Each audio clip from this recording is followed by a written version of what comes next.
Hello বন্ধুরা, চলে এসেছি আবার একটা নতুন ভিডিওর সাথে। ভিডিওটা হচ্ছে 30 জানুয়ারি। আমি যেমনি আমার আগের ব্লগটায় বলেছিলাম, যেটা আপলোড করেছি আমি মানে সোমবারে মানডে। তো এটা তার পরের দিনকেও আমরা রেড ফোর্ট গিয়েছিলাম, মানে লালকিল্লা। সেদিনকে আমার মেয়ের প্রোগ্রাম ছিল ভারত পর্বের। তো ওর যে ডান্সটি গুরু হচ্ছে তিনি নিয়ে গেছিলেন। তো ওখান থেকেই সব ব্যবস্থা করেছিল। এই দেখুন, এই আই কার্ডগুলো ওখান থেকেই এসেছে। তো এই দেখুন সব রেডি হয়ে গেছে। ম্যামও ব্যস্ত সেদিনকে, ম্যামও খুব ব্যস্ত ছিল, কেন এতগুলো বাচ্চাকে নিয়ে যাচ্ছে, একটা রেসপন্সিবিলিটি বলে ব্যাপারও আছে। তারপরে ওখানে গিয়েও আর একটু সিকিউরিটির ব্যাপারও আছে। তো এই দেখুন, আমি একটু একটু করে ভিডিও তুলেছি। তো সেদিনকে আমরাও প্ল্যান করেইছিলাম, মানে যারা কটা মারা সব ছিল, আরও অনেক বাচ্চাদের মারাও যাবে বলে প্ল্যান করেছিল। কিন্তু তখন ম্যাম বললো যে বাসে জায়গা আছে, তো আমার সঙ্গেই চলে চলো। তো আমরা ম্যামের সঙ্গেই আবার অমনি চলে গেছিলাম। ম্যাম দেখুন বাচ্চাদেরকেও নিয়ে যায়, সাথে ওদের মাদেরকেও নিয়ে যায়। ম্যামের কত রেসপন্সিবিলিটি। ম্যাম বাচ্চাদেরকে তো নিয়ে যাচ্ছে, সাথে আমাদেরকেও নিয়ে যায়। তো ম্যামের দেখুন কত রেসপন্সিবিলিটি সব ম্যামের ওপরে। তো আমরাও ম্যামের সঙ্গেই চলে গেছিলাম। এই দেখুন বাসে উঠে পড়েছি। বাসটা ওখান মানে ভারত পর্বের ওখান থেকেই এটাকে অর্গানাইজ করা হয়েছিল। তো বাসটাও খুব ভালো ছিল। তো এই দেখুন আমরা এবারে পৌঁছে গেছিলাম, মানে রেড ফোর্টে পৌঁছে। এবারে কিছু বাচ্চা জুয়েলারি খুলে গেছিলো, তো ওইগুলোই ঠিকঠাক করা হচ্ছিল। এই দেখুন এই বাসটাতে আমরা এসেছি, আর এই লালকিল্লায়। তারপরে এখানে দাঁড়িয়ে কিছু ফটোশ্যুটও একটু হচ্ছিল বাচ্চাদের। এ দেখুন আমাদের পৌঁছবার আগেই ওখানে প্রোগ্রাম তো স্টার্ট হয়েই গেছিলো।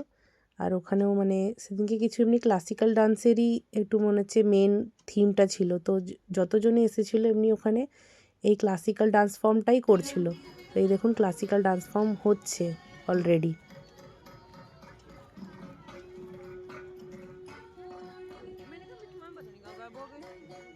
তো আমি যেমনি আপনাদেরকে আগেও বলেছিলাম যে আমরা রেড ফোর্টে আগেও গেছিলাম, মানে 29 তারিখে আমরা গেছিলাম। এটা ছিল বুধবার, না বৃহস্পতিবার। আবার আমার মেয়ের শুক্রবারে প্রোগ্রাম ছিল। তো এই দেখুন আমরা ফুড কোর্টে ওখানে বসার জায়গা পেয়েছিলাম, মানে ওখানেই আমাদেরকে বলেছিল বসতে। তো বাচ্চা নিয়ে আমরা ওখানেই বসেছিলাম কিছুক্ষণ। এই দেখুন আমার মানে মেয়ে আর আমার পুরনো এক ফ্রেন্ডের দুটো মেয়েরা ওখানে আমার মেয়ের সঙ্গেই ডান্স শেখে। তো একটু রিল বানানো হচ্ছিল। এই যে এখানে আমাদের সব বাচ্চারা বসেছিল, সাথে ওদের মায়েরাও বসেছিল। এই যে এবার প্রোগ্রামের টাইম হয়ে গেছে, ওদের স্টেজ প্রোগ্রাম হবে। তো অনেকগুলোই বাচ্চা এসেছিলো, প্রায় মনে হয় 40-45 খানা বাচ্চা গেছিলো ম্যামের সাথে, সাথে আবার 7-8টা মমিস বি গেছিলো ওদের। এই দেখুন আমাদের বাচ্চাদের প্রোগ্রাম স্টার্ট হওয়ার আগেই একটা প্রোগ্রাম অলরেডি চলছিল। তো ওটারও কিছু ভিডিও ক্লিপ আমি তুলেছি, তো ওটা দেখুন আপনারা। আর হ্যাঁ, আমাদের ভিডিওটা কেমন লাগছে ওটাও একটু আমাদেরকে কমেন্ট করে জানাবেন।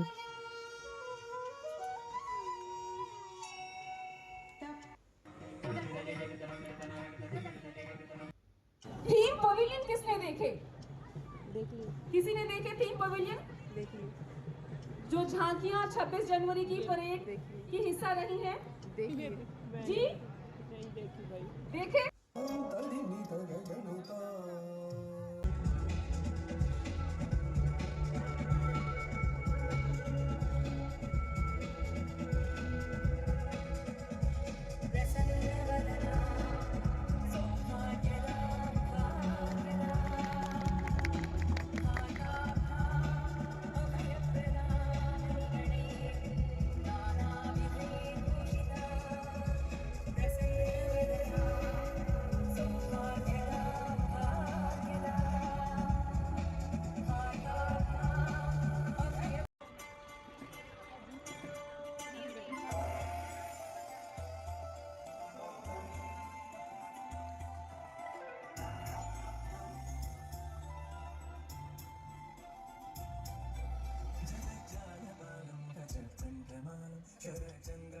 আমি একটু একটু করে সব নাচের ভিডিও ক্লিপগুলোই এখানে রেখেছি। আর আওয়াজটা খুবই স্লো রেখেছি, কেন কি আপনারা জানেন প্রায় কপিরাইট এসে যায়। তো এটা দেখুন রাম স্তুতি, মানে রাম সীতার বিবাহ দেখানো হয়েছিল। আমি পরে আমার পেজে এটা পুরো ভিডিওটা আপলোড করব, তো আপনারা জানাবেন ওটা কেমন লাগলো।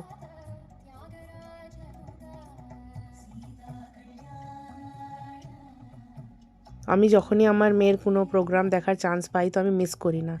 আর এত বড় স্টেজে একটা ডান্স করা, পারফর্ম করা, তো মানে খুবই ভালো লাগে। আর আমারও খুব ভালো, এই দেখুন এটা আমার মেয়ের ছিল। আমার মেয়ে দুপাট্টা এখানে দুপাট্টা ওড়াচ্ছে, মানে ডান্সও করেছে, ওদের একটা প্রপস ছিল এই গানে, তো এটা করছে। তো আমি যেমনি আমি বলছিলাম যে আমি আমার মেয়ের কোনো ডান্স প্রোগ্রাম যখন হয় বাইরে তখন ওগুলো মিস করি না। তো এটা আমার হয়তো দেখা হতো না, কিন্তু বলে না ভাগ্য সাথ দিলে হয়ে যায়, তো এমনই বানলো কি সেদিনকে আমি দেখতে পেয়েছি আমার মেয়ের প্রোগ্রাম আর এত বড় স্টেজে। তো ফিলিং প্রাউড অ্যাজ আ মম, আমার জন্য খুব প্রাউড যে হ্যাঁ আমার মেয়ে এত বড় মঞ্চেতে পারফর্ম করছে। আর ম্যামও আমাদের বাচ্চাগুলোকে এত বড়, ম্যামের জন্যেই হচ্ছে, আসল ম্যামই তনুশ্রী ম্যামের জন্যেই এত জিনিসটা পসিবল হচ্ছে। আর ওনার জন্যেই আমরা এত বড় বড় জায়গায় প্রোগ্রাম আমাদের বাচ্চারা দেখতে পাচ্ছি বা আমাদের বাচ্চারা ওখানে প্রোগ্রাম করছে। তো ম্যামকে অনেকই ধন্যবাদ জানাই আমরা।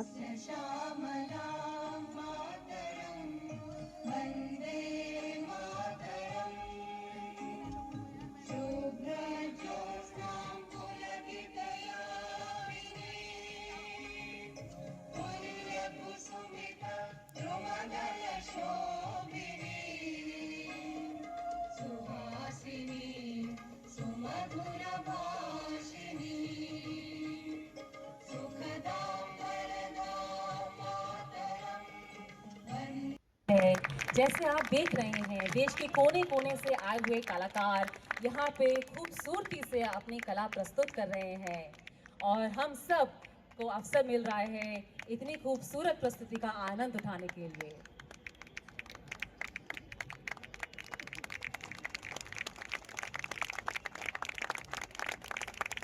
इस साल जब हमारा देश वंदे मातरम के 150 वर्ष मना रहा है तो ये उत्सव भारत पर्व और भी महत्वपूर्ण रखता है और ये खूबसूरत प्रस्तुति वंदे मातरम की भी बहुत महत्वपूर्ण भाव रखती है।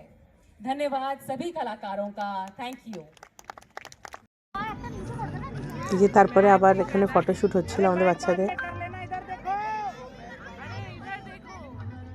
সাথে, আমরাও করছিলাম ওদেরও ফটোশ্যুট, সাথে নিজেদেরও ফটো তুলছিলাম। আর এরপরে বাচ্চাদের লাঞ্চও প্রোভাইড করিয়েছিল ওখান থেকে।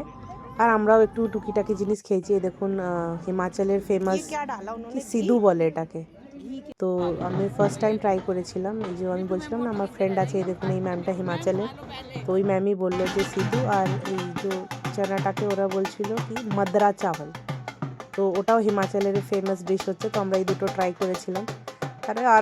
তারপরে আরও অনেক জিনিস ট্রাই করেছিলাম। মানে মেন সেদিন আমরা বলছিলাম না যে আমি আগের দিনও গেছিলাম, কিন্তু প্রায় স্টলগুলো বন্ধ হয়ে গেছিলো অত রাতে। তো সেদিনকে আমরা একটু নানান ধরনের স্টলে ঢুকে খাবার এনজয় করেছি।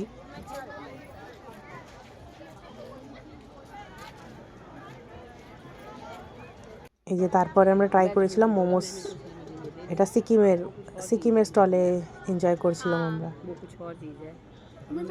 তো মোমোসগুলো সত্যি খুব ভালো ছিল। তারপরে হঠাৎ আমার মেয়ে বললো মা লাফিং পাওয়া যাচ্ছে, চলো লাফিংটাও ট্রাই করাই যাক। ফার্স্ট টাইম আমরা লাফিং ট্রাই করছিলাম। তারপরে আমরা ঝোল মোমো ট্রাই করেছি, তো ঝোল মোমো পুরো ঝোল হয়ে গেছে, কোনো টেস্ট নেই ঝোল মোমোর। তারপরে আমরা জানেন কী করেছি, ঝোল মোমোটাকে ঝোলটাকে আলাদা করে ওই যে মোমোসের যে সস আর ওই মেয়োনিজ হয় ওই দিয়ে খেয়েছি। আর লাস্ট আমাদের ছিল এই আইসক্রিম খেয়ে আমরা এটা খাবার বন্ধ। তারপরে আমরা চলে পড়েছি বাড়ির দিকে। দেখুন বাসে বসে পড়েছি, আর এই যে এবারে বাড়ির দিকে রওনা হচ্ছি। তো আমাদের এই ভিডিওটা কেমন লাগলো, লালকিল্লার ভিউ কেমন লাগলো, তো আপনারা একটু কমেন্ট করে আমাদেরকে জানাবেন। Thank you. बाय।